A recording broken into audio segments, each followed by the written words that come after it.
በስተመጨረሻ ማን የትኛው ድንቅ መሪ ነው እስቲ ቅሬታ ያለበት ሰው ምናምን የሚለው? አንተ ፍትህ እኮ ታጣምማለህ፣ ለወዳጅ እኮ ታዳላለህ። ይሄ ሰው ግን እግዚአብሔርን እየሰማ የሚኖር ስለሆነ ድፍን እስራኤል የሚወደው ነበረ። ለዚህ ነው መጽሐፍ ቅዱስ ሲናገር ስለ ሳሙኤል ሲናገር ከዳን እስከ ቤርሳቤህ ድረስ የሚናገረው ነገር ጠብ አይልም ነበረ፣ ወይም የሚናገረው ነገር መሬት አይወድቅም ነበረ። ሰውየው እሳት የላሰ ነብይ ነው። እግዚአብሔርን ድምፅ የሚያዳምጥ ነብይ ነው።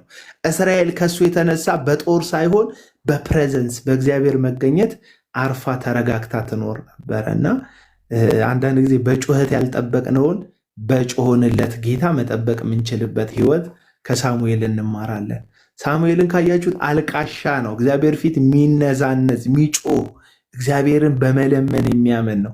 ለዛ ነው ሳኦል እንኳን እግዚአብሔር እንትን ብሎት ነበር። ጌታዊ ሳኦልን አስበው፣ መሪነቱን አስቡት። እስራኤልን በጣም ስለሚወዳት መሪነት ከሱ ተወስዶ አሁን እንደምናያቸው መሪዎቻችን የወንበር ጉዳይ የሚያሳስበው ወንበሬን ስጡኝ የሚል ወንበርና ጥቅም የሚፈልግ ሰው አይደለም።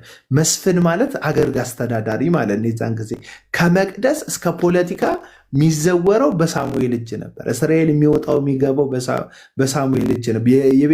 የእስራኤል ሽማግሌዎች የሚሰሙት የመጨረሻ ባለስልጣን ድምፅ የሳሙኤል ድምፅ ነበረ። ያንን ስልጣኑን በህዝቡ ጩኸት ምክንያት ለሳኦል ሲሰጠው አይደብረውም። ምክንያቱም ለመሾም አይደለም ሰውየው ህይወቱን የሚያሳልፈው እግዚአብሔርን ለመታዘዝ ብቻ የሚኖር ሰው ነበረ እና በስተመጨረሻ በጽድቅ እንደኖረ የእስራኤል ማህበር ሁሉ መሰከረለት። እንደው ሳሙኤል ላይ እናንሳ ቢባል የምናነሳው ከኃላፊነት መደራረብ ከምንም ሊሆን ይችላል። የሳሙኤል ልጆች እግዚአብሔርን የሚፈሩ ልጆች እንዳልነበሩ መጽሐፍ ቅዱስ ትንሽ ፍንጭ ይሰጠናል። የወለዳቸው ልጆቹ ማለት ነው፣ ከእሱ አብራክ የተገኙት ማለት ነው። ትንሽ ችግር እንዳለባቸው ልጆቹ በልጅ አትፈትነኝ ማለት ይሄኔ ነው። እግዚአብሔር ልመርቃችሁ፣ ልጅ ያልወለዳችሁ ልጅ የወለዳችሁ እንደ ምርቃቴን መድኃኒዓለም ከሰማችሁ ልመርቃችሁ። እግዚአብሔር በቃ ልጆቻችሁ በልጆቻችሁ ያሳርፋችሁ። በእውነት እግዚአብሔርን መፍራት ያለባቸው እንደው ጌታ ኢየሱስ ምሳሌ ከሆነ በሰውና በእግዚአብሔር ፊት በጥበብና በሞገስ ያድግ ነበር እንደሚል በጥበብና በሞገስ የሚያድጉ ልጆች ይስጣችሁ። አንዳንድ አገልጋይ በቃ እየተሰቃየ ያለው እውነቴን ነው የምላችሁ በወለዳችሁ በሚወልዷቸው ልጆች ነው ስቃያቸውን የሚያዩት አገልጋዮች ማለት ነው። በጽድቅ ያገለግላሉ፣ ይደክማሉ። አባቶቻቸው የተሰጠ ህይወት አላቸው፣ የጽድቅ ህይወት አላቸው። ግን ልጆቻቸው በቃ አደገኛ ማንነት ውስጥ ይገኛሉ። አንዳንድ ጊዜ ይሄ የፓስተር ልጅ ነው የእንትን ልጅ እስኪባል ድረስ ማለት ነው ይፈተናሉ በልጆቻቸው ታማኝ የሆኑ አገልጋዮች እና ልክ እንደዛ ሳሙኤል በልጆቹ የተፈተነ አገልጋይ እንደሆነ ባይብል ፍንጭ ይሰጠናል። ከዛ ውጭ ግን በጽድቅ የኖረ እግዚአብሔርን የሰማ ከእግዚአብሔር ጋር አካሄዱን አስተካክሎ ያለፈ መሪ ነው ብዬ ነው ማምነው ማለት ነው። የጎደለ አለ ይቀጣል። አቤላ አንተ እያወራህ በጣም ብዙ ሀሳቦች አሁን ትንሽ እኛ የሚያወራንበትን ሀሳብ ነው እያነሳህ የነበረው ግን በበለጠ አብርሆት ማለት ነው እና ብንቀጥልበት ሀሳቡን ጥሩ ነው። አንተ ስታወራበት ጥሩ ስለሆነ እኛም አውርተንበታል የተወሰነ። በተለይ አሁን የሳሙኤልን መጨረሻ ላይ ያነሳኸው ነው የልጆቹን ታሪክ አንስተን እየተናገርን ነበር። በተለይ ምዕራፍ 7 ላይ ሳሙኤል የት ቦታ ላይ እንደሚያሳልፍ በግልጽ ተቀምጧል። አርማቴም ይሄዳል፣ ሴሎ ይመጣል፣ ከዛ በኋላ ደግሞ ቤተል ይሆናል። እነዚህ 3 ቦታዎች የሳሙኤል መገኛ ቦታዎች ናቸው። አብዛኛውን ጊዜ የሚያሳልፈው በአመት ውስጥ እነዚህ ቦታዎች ላይ እንደሆነ አንደኛ ሳሙኤል ምዕራፍ 7 ላይ ይነግረናል እና በአመት አካፈል ነው ሁላኛ በአመት አካፈል ነውና በአመት 12 ወር አለ። 3 ቦታ የሚሆን ከሆነ አንዱ ሴሎ ያው መኖሪያው ቤቱ ያለበት ነው። 4 ወር አንድ ቦታ 4 ወር አንድ ቦታ 4 ወር አንድ ቦታ ነው ማለት ነው የሚቆየው። ስለዚህ ለቤቱ ታይም ሊሰጥ የሚችለው የ4 ወር ጊዜ ነው እና በጣም ትንሽ ነው። የቤተሰብ ኃላፊነትን በአመት 4 ወር ውስጥ ቤት ውስጥ ተገኝቶ መስራት በጣም ከባድ ነገር ነው። ሚስቱን ብትሆን ደግሞ በስም አልተጠቀሰችም ባይብል ላይ። ምናልባት አንደኛው ሊሆን የሚችለው ያው ከተጻፉ አትለፍ ይላል። በእርግጥ የእግዚአብሔር ቃል ግን ወይ በህይወት ላትኖር ትችላለች ነው፣ ወይ ደግሞ በሚገባ ቤት ውስጥ ያለውን ኃላፊነቷን መወጣት እንዳልቻለች እንረዳለን። እና ልጆቹ እንደዚህ ጉበኛ እንዲሆኑ ያደረጋቸው ነገር ይሄ ነው የሚለውን ሀሳብ እያነሳን ነበር። አሁን መጨረሻ ላይ የሚያነሳውን በጥቂቱ አንስተነው ነበር። አንተ ሰፋ አድርገህ አንስተዋል። በተለይ ከሳሙኤል የመጨረሻ ጊዜዎቹ ላይ ሲያረጅ ንጉሥ ይንገስልን ከተባለ ጊዜ ህዝበ እስራኤልን ሰብስቦ፣ በጣም ብዙ ህዝብ ነው፣ እነዛ ህዝቦች ፊት ቆሞ ስለ ራሱ ንጽህና መስክሯል። እንዲመሰክሩበት ለህዝቡ እድል ሰጥቷል። ህዝቡ ደግሞ መስክሯል። ንጽህናውን ያ ሁላ ህዝብ መስክሮለታል። እና እዚህ ፖይንት ላይ ቆመን እንደውም አውርተን ነበር። በብሉይ ኪዳን ላይ የነበረ ሰው የእግዚአብሔር ጸጋ ኦፍኮርስ ነበረ፣ ግን በሙላት አሁን በአዲሱ ኪዳን ተገልጧል በምንለው ልክ እግዚአብሔር ጸጋ ተገልጧል ብለን በማናምንበት እንደ ጥላ በሆነበት በዛ ኪዳን ውስጥ በእግዚአብሔር ጸጋ አማካኝነት ቢሆንም ሳሙኤል ግን ንጹህ የሆነን ህይወት በእግዚአብሔር ፊት ኖሯል። በሰዎች ዘንድ ምስክርነት እንዲኖረው ምክንያት ሆኗል። አሁን ላይ ያለን ሰዎች እግዚአብሔርን እናገለግላለን የምንል ሰዎች ይሄን ቃል እንዴት እንረዳዋለን? የምናገለግለው ጉባኤ ፊት ቆመን ይሄን ንጽህና እስቲ ስለኔ ምን ትላላችሁ ብለን እንደ ሳሙኤል የሚመሰከርልን ሰዎች ነን ወይ የሚለውን ፖይንት አንስተን ነበር እና ትንሽ ሰፋ አድርገን መነጋገር እንችላለን ካንተ ጋር። በተለይ እንደ ሶሻል ሚዲያም አገልጋዮች አሉ። በእርግጥ መልካም የሆኑ አገልጋዮች አሉ፣ ጥሩ ምሳሌነት ያላቸው አገልጋዮች አሉ። አሁን ላይ ግን የተበረዙና የተበላሹ ነገሮች ደግሞ አሉ። ሰው ፊት ቆመው አይደለም መመስከር ሊችሉ መስክሩብኝ ሊሉ እቤታቸው ሆነው የሚመሰከርባቸውም ሰዎች ጭምራሉ። በሚያደርጉት ድርጊት እነሱ መጥተው መስክሩልኝ እስከ ማለት ደረጃ ድረስ ማንጠብቃቸው አይነት ሰዎች አሉና የሳሙኤልን ያንን ህይወት አዲሱ ኪዳን ላይ ከምንኖረው ከኛ ጋር በዚህ መልኩ ውስጥ ያስታርቀ ትንሽ ነገር ብትለን በጣም ጥሩ ነው ብዬ አስባለሁ። ከዛ ከሳኦል ህይወት ጋር የተያያዘ አንድ ጥያቄ ይኖረኛል። እዚህ ላይ የሆነ ነገር ካልክ እዛም ሀሳብ ላይ አፕሊኬሽኑን ብሰራልን ሞር ደግሞ ጥሩ ነው ብዬ አስባለሁ። አይ ቲንክ ግልጽ ነው መሰለኝ ጥያቄ አቤል። ሀሳብ አስተያየት ረዘመ እኮ ጥያቄ ማብራሪያም ሰጥቼበት ነው። ጥያቄው ግን በጣም አጠር ሲል የሳሙኤልን ታሪክ የመጨረሻዎቹ ጊዜ ላይ በህዝቡ ፊት ቆሞ መስክሩብኝ ብሎ ራሱን ኤክስፖዝ ያደረገበትን መንገድ አሁን ካለነው እግዚአብሔር እናገለግላለን ከምንለው አሁን ቤተክርስቲያን ካለችበት ሁኔታ ጋር አያይዘህ እንዴት ታየዋለህ የሚል ጥያቄ ነው። በዚህን ያክል ደረጃ በድፍረት መስክሩብኝ የሚል ሰው አይኖርም፣ ያለ አይመስለኝም። እውነቱን ለመናገር ካለም ወዳጆቹን የሚመሰክሩለትን ወዳጆች ሰሌክት አድርጎ እስቲ መስክሩብኝ ብሎ የጥቅም አጋሮቹን የሚያስመሰክር ሰው ያለ ይመስለኛል። ከዛ ባለፈ ግን የሚመራ መሪ ከተመሪዎቹ ወይም ከሚመራቸው አካሎች ምንድነው ጉድለት ያለብኝ ብሎ መጠየቁ ዘመናዊ አካሄድ ነው። ሳሙኤል እንግዲህ ሄደው አሁንም ያሉ ሰዎች ምሳሌ ሊያደርጉት የሚገባ አካሄድ ነው። ቼክ ኤንድ ባላንስ ሰርቶ የማንንም ገንዘብ ወደ ኪሱ ያልከተተ ፊት አይቶ ከእከሌ ነገድ ነው የመጣው ብሎ ነገድ ከነገድ ሳያዳላ ለሁሉም እኩል። አሁን እኮ እንደው የራሳችን ወገን ሲሆን አናደላም ወይ? ሳሙኤል የተገኘበት የራሱ ነገድ አለው። ምናልባት ከሌዋውያን ወገን ተገኝቶ እንደሆነ አላወቅኩም። መጽሐፍ ቅዱስ ስፔሲፊክ ይናገራል።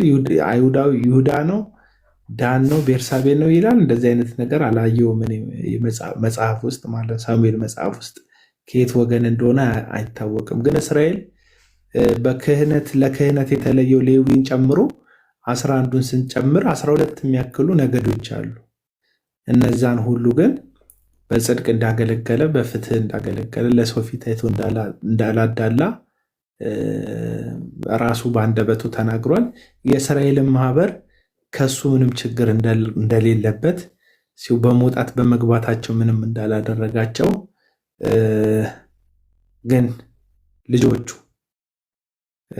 እንደበደሏቸው ወይም የእሱ ልጆች ችግር እንዳለባቸው በግልጽ ሲነግሩት ትሰማላችሁ።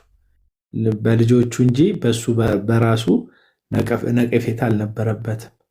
እና አሁን ላይ ያለን እናገለግላለን ምንል አገልጋዮች ወይም እናገለግላለን የሚሉ አገልጋዮች የእግዚአብሔርን ቤተክርስቲያን ወይም ማህበሩን ሲያገለግሉ ምን ያህል ያላድሉ ያገለግላሉ፣ ምን ያህል በጽድቅ በፍትህ ያገለግላሉ የሚለውን እኔ የምመልሰው አልሆንም። የሁላችንንም እስቲ ራሳችንን እንመልስ።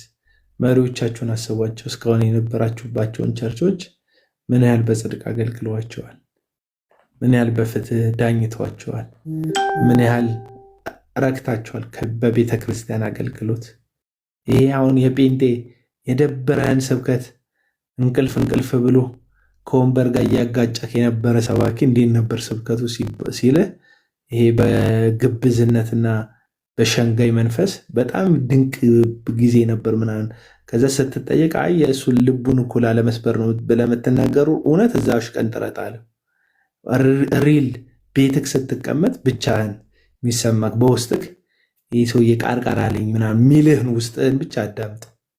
ወይም ይሄ ሰውዬ በጣም ተመችቶኛል ሚልህን ውስጥህን አዳምጠውና መሪዎችክ እንዴት ናቸው ከሳሙኤል አንጻር የሚለውን አፕሊኬሽኑን እንግዲህ ራሳችን ሁላችን የምንሰራ ይመስለኛል። አንዳንዶች በዘረኝነት የሚያደሉበት፣ ሌሎች ገንዘብ ላለው ከቦታ እንኳን አንጻር ገንዘብ ላለው ቦታ ምንድነው ብዥ ይላል። እንትንክ ካሜራ ካይክና ብዥ ይላል። ፎከስ አላደረግም። አሁን አለ። አሁን ጥሩ ነው። ብዥ አለብን እኮ ስትርቅ ማለት ነው። እና እንግዲህ ቤተክርስቲያን ውስጥ እንደምታዩት ይሄ ያዕቆብ መጽሐፍም ላይ እንዳለ ይመስለኛል።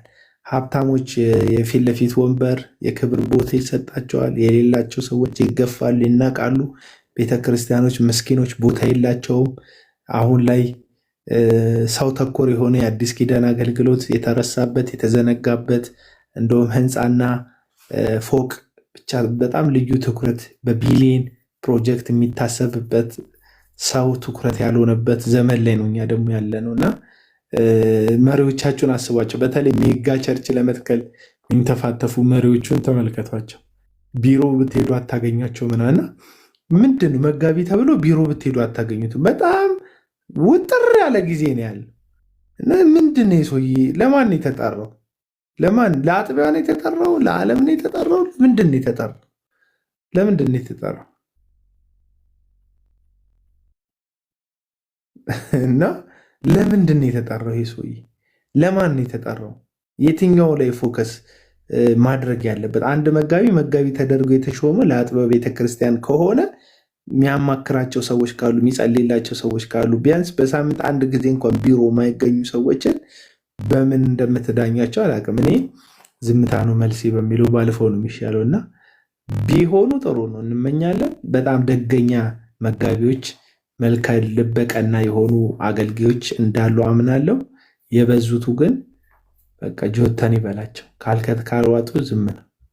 ራሱ የቤተ ህብረት ምናምን የሚባል ይሄ ጉብኝት የሚባል አላ ቸርች ካልቸር ምን ደና ከተንበር ያለውን እኮ ነው የሚጎበኙት። ራሱ በጣም ጸዴ በር ያለውን ሰው ነው የሚጎበኙት። እንዴት ነው ጥትዬ እንትና ምናምን ይላሉ ሄደው ማለት ነው። እንትና አይጎበኙም።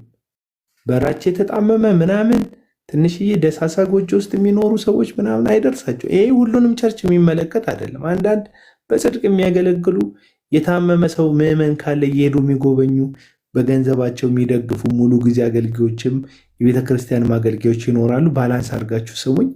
አብዛኞቹ ግን ከጥቅም ጋር የተሳሰረ አድሎ ያለበት ለሰው ፊት ማድላት የሚታይበት አገልግሎት የሚያገለግሉት ብዬ ነው የማስበው። ግን እግዚአብሔር ጸጋውን ባበዛልን መጠን እንደ ሳሙኤል ምን አጎደልኩባችሁ የማለት ድፍረት ያለው አገልግሎት ብናገለግል የታደልን እንሆናለን ብዬ አስባለሁ።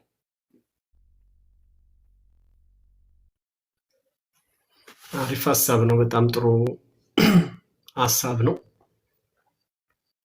አንተ እንዳነሳኸው ብዙ ጊዜ አሁን የአባላት ሀሳቦች ወደ መድረክ እንዲመጡ በጥያቄ መልክ ሲቀርቡ የሚቀርብ ሀሳብ አለ። እየተጎበኘን አይደለም የሚል ሀሳብ ይቀርባል። አንዳንዶቹ ቤት ውስጥ የታመመ ሰው ኖሮ የቸርች አባል ሆኖ የታመመ ሰው ኖሮ ሰውየው 1 ዓመት ከምናምን ከታመመ በኋላ ቸርች ሲመጣ ሰላም እንዴት ነህ ጠፋ ብቻ ነው የሚሉት። የት እንደነበረ ዓመት ከምናምን ታሞ የተኛበትን ምናምን እንኳን ቼክ አያደርጉ። ሀብታም ግን ካሳለ ማለት ነው ካሳለ ተነስቶ ይሄዳሉ። ይሄ እኮ ምንም የሚደረግ ነገር ነው።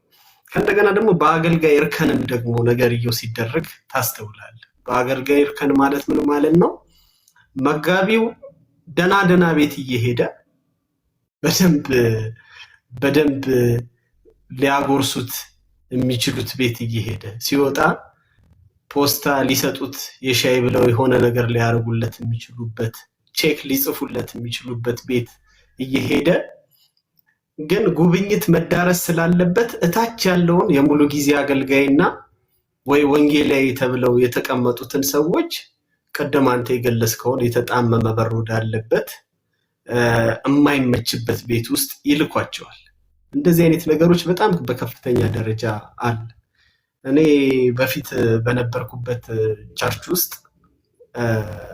በህብረታችን ባለንበት የዝማሬ ህብረት ውስጥ በዓል ሲደርስ ምን ጎበኛቸው ሰዎች አሉ። ለምን ጎበኛቸው 1 2 3 ቤተሰብ ምናምን ይኖራልና ለዶሮ መግዣ የሚሆን ትንሽ ነገር ምናምን አድርገን 3 ቤት ምናምን ዘይት ምናምን ይዘን ለበዓል ለመስከረም ለገናና እና ህብረታችን ውስጥ ይሄን የሚያስተባብርም ሰው አለና እስቲ በጣም የመጨረሻ ሊስት የሆኑት ከታች ያሉትን ሰዎች እንደው የሰው እርዳታ የሚያስፈልጋቸውን ስጡን ምናምን ብለን ሊስት ይሰጡናል።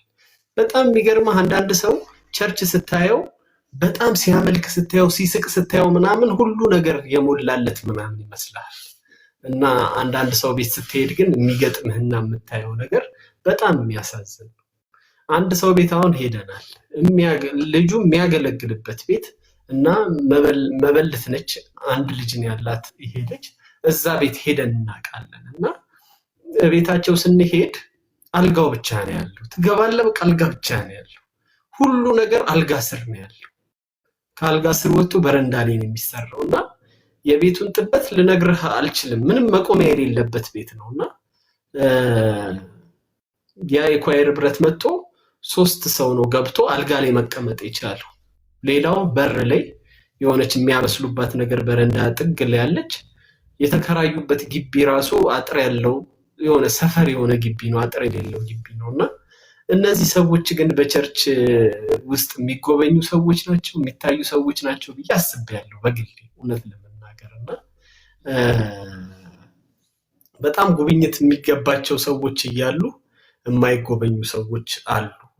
ለዛ ነው ቸርች ውስጥ ሲነሳ እየጎበኛቸው አይደለም ሰው ይባላል። ብዙ ጊዜ ሀብታሞቹ እንደዚህ አይነት ጥያቄ ሲያነሱ አይታጣቅ። ቸርች ውስጥ ገንዘብ አላቸው ብለህ የምታውቃቸውን ሰዎች ስታይ አልተጎበኘውም አይሉ። በሳምንት 2 አገልጋይ ቤታቸው ይመጣል። በሳምንት 3 ይጎበኛሉ። ጌታ እንድጸልይላችሁ አሳስበኝ ነው እያለ አገልጋዩ ይሄዳል እንደዚህ አይነት ቦታና ልክ ነህ እንዳልከው ነው። አድሎ የሚባለው ነገር መቆም አለበት። መቼም ይሄን ነገር የምናወራው ለእንትንም አይደለም፣ በጣም ለመወቃቀስም አይደለም። ህይወታችን ነው፣ እየኖርነው ያለነው ነገር ነው። ግን በእግዚአብሔር የሚወደውን ነገር ለማድረግ ዞር ብሎ ማስተዋል ያስፈልጋል። አይ ቲንክ እንደው የምር እናስብ ከተባለ ጌታ የትኛው ቅድሚያ የሚሰጥ ይመስልሃል? ምዕመኑ የሚቀመጥበትን የላስቲክ ወንበር ምናምን ምዕመኑ ማንቁርቱን ይዘ አስቀድደ ወንበር ማስመቻቸቱን በቃ ከዛ ጸዴ ስፒከር መግዛቱ ምናምን አይ ቲንክ እግዚአብሔር እሱ አይደለም እንትኑ ኢምፖርታንት ጉዳዩ ለጌታ። ለዚህ ነው የዚህ ዓለም ድሆችን እንዲያስብ ጳውሎስን ግድ ያሉት። በቃ ኢየሱስም እኔ ከሄድኩ በኋላ ከእናንተ ጋር ድሆች ይኖራሉ አለ። ያው እርዷቸው ነው። ይሄን ሀሳብ ደጋግመን ስንናገር አቃቄር ለማውጣት ለመተቸት ምናምን ይመስሏል። አይደለም። ወንጌል ሚሽን ከሆነ ኮምፓሽን አብሮት መያያዝ አለበት። የወደቀውን ማንሳት አለበት። እኛ በጸሎት ቃሉን በመናገርና በመስበክ እንተጋለን። እናንተ ደግሞ ምን በሉ አሉ የድሆችን ምን በሉ መግቡ አሉ። መንፈስ ያለባቸው የእግዚአብሔር ጸጋ የወረደባቸው 7 ሰዎች ዲያቆን እስጢፋኖስን ጨምሮ የተሰወውን ማለት ነው በመንፈስ ብርቱ የሆኑ ሰዎችን ለሰው ፊት አይተው እንዳያደሉ ጸጋ ያበረታቸውን ሰዎች መረጡ ለዛ አገልግሎት ማለት ነው። በጣም ትልቁ አገልግሎት የመጀመሪያዊቱ ቤተክርስቲያን ድሆችን መደገፍ ማገዝ ነበረ። ለጳውሎስ ማደሪያ ያሉት ለዛ ነበረ፣ ድሆችን እንዲረዳ። ቤተክርስቲያን አይ ቲንክ ይህንን ጉዳይ የዘነጋችው ይመስለኛል። ቀድሞ ወገኖቻችን አንዳንድ ወገኖቻችን በዘይት የመጣ በሰልባጅ የመጣ ይሉታል እምነቱ። አንዳንድ ሰዎች ይናደዱ ነበር። እኔ ይህንን ሳይ ተግባራዊ ክርስትና ነው። በዘይትና በስንዴ እኮ የመጣው ዘይት የሌለው ስንዴ የሌለው ሰው ስለነበር ነው። በሰልባጅ የመጣ የሚባል ስድብ ይሰደብ ነበር ክርስትና። ምክንያቱም የመጀመሪያዎቹ ሚሽነሪዎች ሲሰብኩ ራቁቱን ህዝብ አዩ፣ የታረዘ ህዝብ አዩ። ያንን ህዝብ አለበሱት። ስለዚህ በሰልባጅ የመጣ ተባለ እምነቱ። ከዛ ያም ብቻ አይደለም፣ የራበው ህዝብ አይተው ነበረ። ከዛ በስንዴ የመጣ አሉ፣ ያንን ህዝብ መገቡ። በዘይት የመጣ አሉ፣ እያበሉ እየጠጡ ትምህርት ቤት እየገነቡ ሆስፒታል እያቋቋሙ። አሁን ጆን ዳንኤል ከእርዳታ ድርጅት ጋር አብሮ በመተባበር የውሃ ጉድጓድ እንዳስቆፈረው ልክ እንደዛ የውሃ ጉድጓድ እያስቆፈሩ አሁን ቤተክርስቲያን ምን ያህል ይሄንን ስራ ረስተዋለች? ኢትዮጵያ ውስጥ የትኛዋ ቤተክርስቲያን ነው? እግዚአብሔር ይስጠው። እኔ ማደንቀው ማለት ነው በቃ ዮናታን አክሊሉ ሰራ ብዬ ከማደንቀው አንዱ ነገር የውሃ ጉድጓድ ቆፍሮ ያውቃል። ወደዚህ ወደ እንትን አካባቢ ማለት ነው ወደ ሸዋ አካባቢ ወደ አማራው ክልል አካባቢ የውሃ ጉድጓድ ቆፍሮ ያውቃል። በቃ ጀግና ከሆንክ እንደዚህ አይነት ስራዎችን መስራት። ኢየሱስ ያድናል፣ ኢየሱስ ጌታ ነው የምትለው ሰውዬ በህይወት መኖር አለበት። የምትሰብከው በጥሩ ስፒከር የምትጮህለት ሰውዬ የምትነግረው ሰውዬ በህይወት መኖር አለበት። ድሃ መብላት አለበት። ምስኪኖች ቀና ማለት አለባቸው። ዞይ ሰላም ላንቺ ይሁን እና መሆን አለበት፣ መመገብ አለበት ምስኪኑና እንዳልከው የቤተ ክርስቲያን ሽማግሌዎች፣ የሙሉ ጊዜ አገልጋዮች፣ ዋና መጋቢዎች የቤት ለቤት ጉብኝት ሲያደርጉ እናቴ ማን እዛ በእግር የሚገባበት መጎብኘት ይፈልጋል? ፓሪስን ቢጎበኝ ነው ሰው ደስ የሚለው አይደል? ለንደንን፣ ሎንዶንን መጎብኘት ደስ የሚለው፣ ኒውዮርክን መጎብኘት ነው ደስ የሚለው። ስለዚህ ኒውዮርክን ባይጎበኙ እድሉ ባይኖራቸው ኒውዮርክ የደረሰ ሰውዬ የገነባውን ቤት ይጎበኛሉ። ፓሪስ ሄዶ የመጣውን ሰውዬ መኖሪያ ቤት ነው ያንኳኩት ሄደው። ምክንያቱም እዛ ቤት ጥሩ ጠረን አለ፣ ጥሩ ምግብ አለ፣ ጥሩ አቀባበል፣ ጥሩ ፖስታም አለ። ለሰው ፊት ማድላት ማለት ይሄ ነው። ያዕቆብ እኮ በምዕራፍ 1 ላይ እኮ ይሄ ነው ያለው። ይቆራረጣል ለእኔ ብቻ ነው ወይ? የኔ ነው የሚቆራረጠው? ዞይ ይቆራረጣል። እኔ ይሰማኛል በደንብ አይደለ? ወተሽ ግቢ ዞይ፣ ወተሽ ግቢ እና ሸምዬ ቴንኪው እግዚአብሔር ያክብርልኝ። እና በደንብ ገስት ላይ የምታስገባው ሰው ካለ ለአንተ ኮንትሮሉን ለቅቄ ኮንትሮል እንድታረግ ወዳጆች ካሉ እሺ። እና እንትን ነው እንትን ቤታቸው ስገቡ ጠረኑ የተበላሸ ቤት አለ፣ ቁስል የሚሸት ቤት አለ፣ ምስኪኖች አሉ፣ መብላት የህይወት ጥያቄያቸው የሆኑ ሰዎች አሉ። ግን የዛ ቤተክርስቲያን ሜምበር ናቸው። ያቺ ቤተክርስቲያን በሚሊዮን የሚቆጠር እቅድ አላት፣ እንትን የማድረግ ህንፃ የመገንባት አዲስ ቤት የማሰራት። እዛች ቤተክርስቲያን ውስጥ ግን ህንፃ ማሰብ በጣም ቅንጦት የሆነባቸው የመብላት የመጠጣት አንድ ቀን የመብላት የመጠጣት ጉዳያቸው በጣም የህይወት አሳሳቢ ጉዳይ የሆነባቸው ሰዎች ደግሞ አሉ። እና ሶሪ በቃ በዚሁ ልግታው። እሺ ጨርሼ ሳይሆን እዛ ድምፅ ሰማሁ። ቆይ ነው እሺ።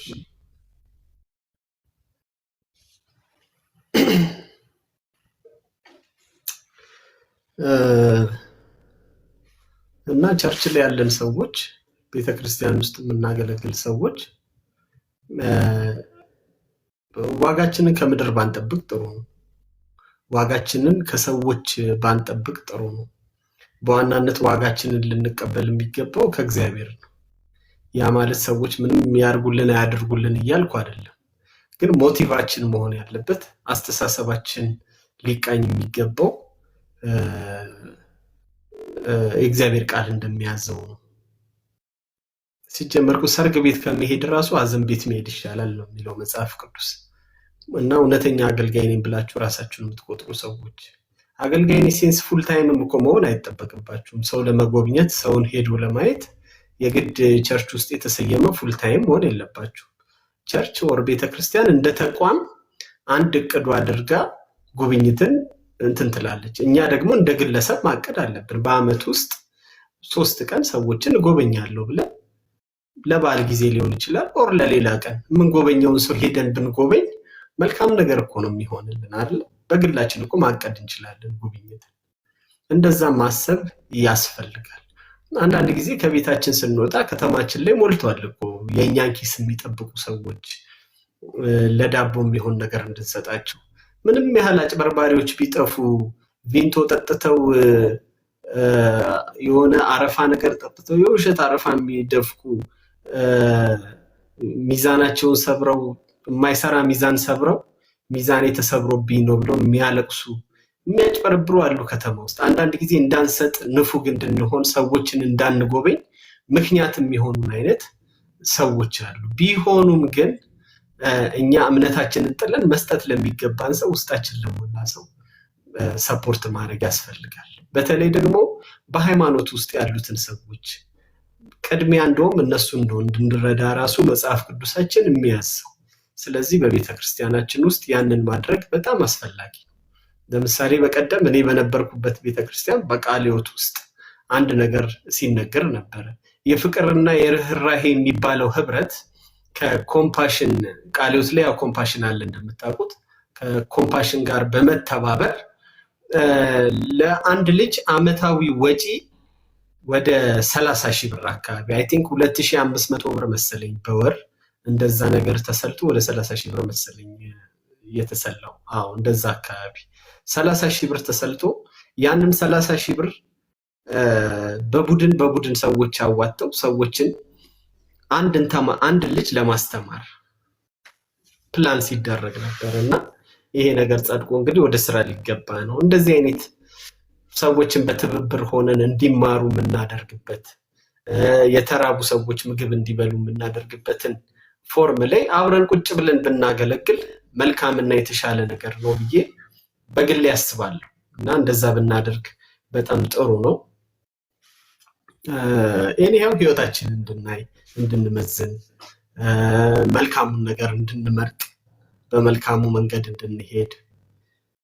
ሀብታም እኮ በጣም ብዙ የሚጎበኘው አለ፣ ምንም ጥያቄ የለውም። ሀብታም የሆኑ ሰዎች ቤት እግር የሚያበዛ ሰው አይጠፋም። ግን ደሃና መበለት የሆኑ ሰዎች ቤት እግር ማብዛትና እነሱን ሄዶ መጠየቅ፣ የታመሙ ሰዎችን ሄዶ መጠየቅ ነው በጣም ትልቁ ቁም ነገር። ሰው እንደዛ ብናስብ በጣም መልካም ነው ብዬ አስባለሁ። ይሄን ሐሳብ ያነሳ ነው ከሳሙኤል ህይወት ተነስተን ነው። የሳሙኤልን ህይወት ነበር ስናወራ የነበረው። ሳሙኤል በአገልግሎቱ መጨረሻ ላይ ህዝበ እስራኤልን ሰብስቦ ከማንም ጉቦ እንዳልተቀበለ በሐሰት ፍትህን እንዳላጣመመ እንደዛ አድርጌ ከሆነ ደግሞ መስክሩብኝ ብሎ ህዝበ እስራኤልን ጠቅላላ ሰብስቦ ጠየቀና ሁሉም በአንድነት አይ በፍጹም ምንም አላረከንም ብለው ስለሱ ንጽህና ሲመሰክሩለት ተመልክተናል። ዛሬ ላይ በምናገለግልበት ቤተክርስቲያን በምንመራው ቤተሰብ ውስጥ በልጆቻችን መሃል እንኳን ሆነን በቤተሰቦቻችን መሃል ሆነን ምን ያህል ንጽህናችንን ሊያውጁልን ይችላሉ? ምን ያህል እኛ ንጹህ እንደሆን ሊናገሩ ይችላሉ? ራስን ማቅረብ በጣም አስቸጋሪ ሆኖ ይታያል። ቤተክርስቲያን ውስጥ ያሉ ስብሰባዎችም አጠር ያለ ሐሳብ እንዲሰጡና በጣም የተመረጡ ሰዎች ሐሳብ እንዲሰጡ ይደረጋል። አንዳንድ እውነትን የሚናገሩ ሰዎች ለምን እንዲደረጋል የሚሉ ሰዎች እጅ እንኳን ቢያወጡ እጃቸው እንዳይታይ የሚደረግበት አይነት ሁኔታ አለ። እጃቸው አይታይም። አንዳንድ ሰዎች እሷ መልካም ነገር አትናገርም፣ እሱ መልካም ነገር አይናገርም የሚባሉ ሰዎች በቤተክርስቲያን ውስጥ አሉ። እጃቸውን አውጥተው ሐሳብ መስጠት የማይችሉ ሰዎች አሉ። በእርግጥ ኔጌቲቭ ሐሳብ የሚሰጥ ሰው ቢኖርም ግን ኔጌቲቭ የሆነው ከምን አንግል ነው፣ ሰዎቹ አጥፍተው ነው የሚለው ነገር ራሱ መታየት አለበት። እና በህይወት ውስጥ ቅድም አቤላም ሲናገር እንደነበረው መጠየቅ ያስፈልጋል። ስላለንበት ሁኔታ ማረም የሚገባንን ነገር እንድናረም አስተካክለን እንድንቀጥል የሚያደርገን ያ ስለሆነ ማለት ነው። እና ህይወታችሁን ከዚህ አንጻር እንዴት አድርጋችሁ ታዩታላችሁ የሚለው ነው ትልቁ ኩዌሽን ማለት ነው። እና መጀመሪያ ላይ ወደ አነሳነው ሐሳብ ስንመለስ ክፉ ሰዎች በነበሩበት ቤት ውስጥ መልካም የሆነ እግዚአብሔርን የሚያገለግል የተመሰከረ ህይወት ንጹህ ህይወት ያለው ሳሙኤል የሚባል ሰው ተገኝቷል። ስለዚህ ለህይወታችን ምክንያተኛ ሰዎች መሆን የለብንም። እከሌ ነው እንደዚህ ለመሆን ምክንያት የሆነኝ እያልን ለህይወታችን መውደቅ ምክንያቱን ሰው ላይ ማስቀመጥ ተገቢ ነገር አይደለም። የእግዚአብሔር ጸጋ እንደሚረዳን፣ እንደሚያግዘን፣ እንደሚያቆመን አቅም ኃይል እንደሚሰጠን ያንንም ነገር ማሰብ በጣም ያስፈልጋል ብዬ አስባለሁ። አቤላ ከተመለስክ የሳኦልን ታሪክ ትንሽ ሄደንበት ብንጨርስ የተሻለ ይመስለኛል ከመሃል ከምናቋርጥ። አይ ቲንክ ተመልሳል ብዬ ተስፋ አደርጋለሁና የሳሙኤልን ህይወት የሳኦልን ህይወት እንዴት አየኸው በመጽሐፍ ቅዱስ? ኦኬ አልችልም ላይ ነህ እንዴ? እኔ ደግሞ እኮ አለው መስሎኛል እኮ። እሺ በቃ ተባረክልኝ፣ መልካም አዳር። አንተ ስለመጣህ ነው በጣም ብዙ የሄድ ነውም ራሱ። ግን ገስት ላይ ያሉት ሰዎች ሐሳብ ካላቸው የነሱን ሐሳብ መቀበል እችላለሁ።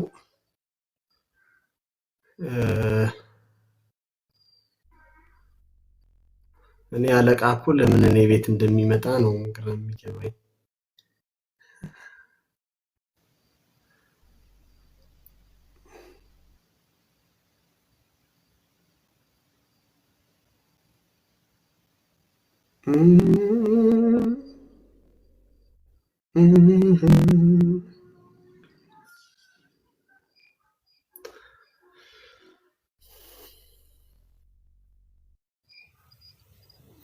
እሺ አቤላ መልካም አዳር።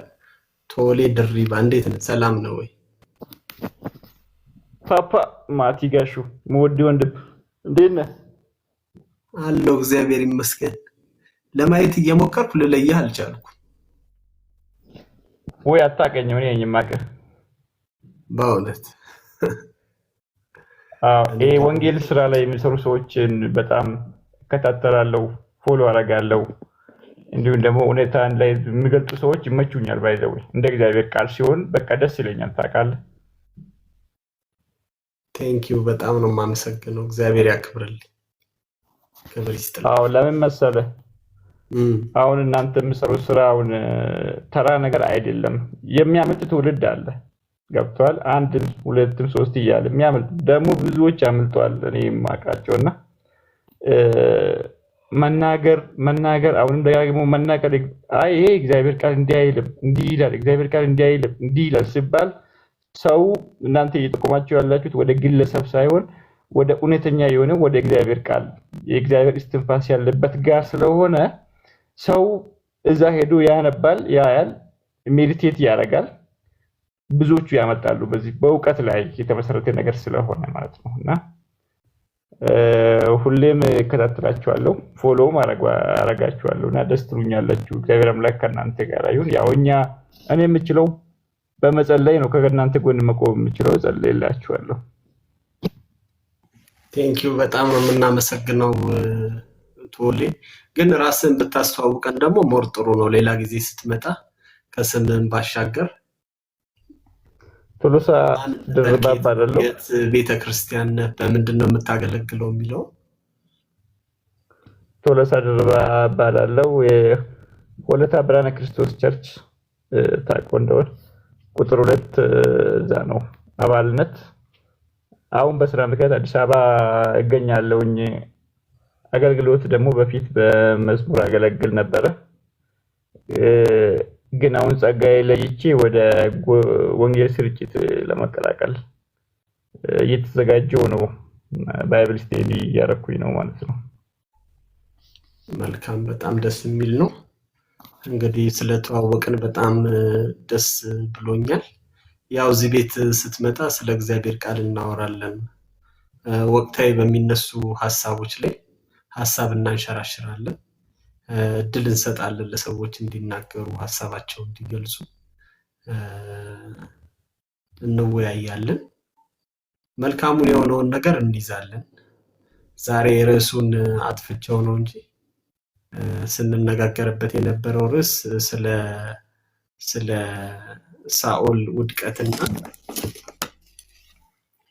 ሳኦል ውድቀትና ከዛ ጠንቋያ ቤት ሙታን ጠሪዋ ቤት የሄደበትን ታሪክ ነበረ። ብዙ ተነጋግረን ብዙ አውርተንበት ነበረ። ያው ስንጨርስ አካባቢ ነው የመጣችሁት። ሰው በጣም ደስ ብሎኛል ስለተዋወቅን በድጋሚ። ሩም ስንከፍት ያው ሼር እናደርግልሃለን፣ ትመጣለህ። ሼር የምታደርገን ሀሳብ ካለ ሼር ታደርገናለህ። ተባረክ ወንድማችን። እሺ፣ አመሰግናለሁ። በጣም ደስ ይለኛል። እሺ፣ ቴንኪው። አሜን። እሺ።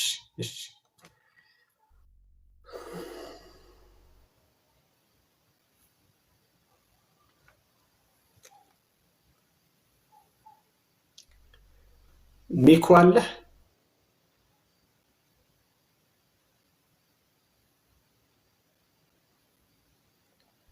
ሀሳብ ያላችሁ አስተያየት ያላችሁ ገስት ላይ መግባት የምትፈልጉ ካላችሁ ብትልኩልኝ አስገባችኋለሁ። ካልሆነ ወደ መጨረሱ ላይ መተናል። ኦልሞስት ወደ 7 ሰዓት እየሆነ ነው። 3 ሰዓት ያህል ቆይተናል። ጥሩ ጊዜ አሳልፈናል። ቤቱን ፎሎ ያላረጋችሁ ሰዎች ፎሎ ብታረጉ ደስ ይለኛል። ላይፍ ስንገባ እንዲደርሳችሁ። ስላዳመጣችሁን አብራችሁን ስለነበራችሁ እግዚአብሔር አምላክ አብዝቶ ይባርካችሁ።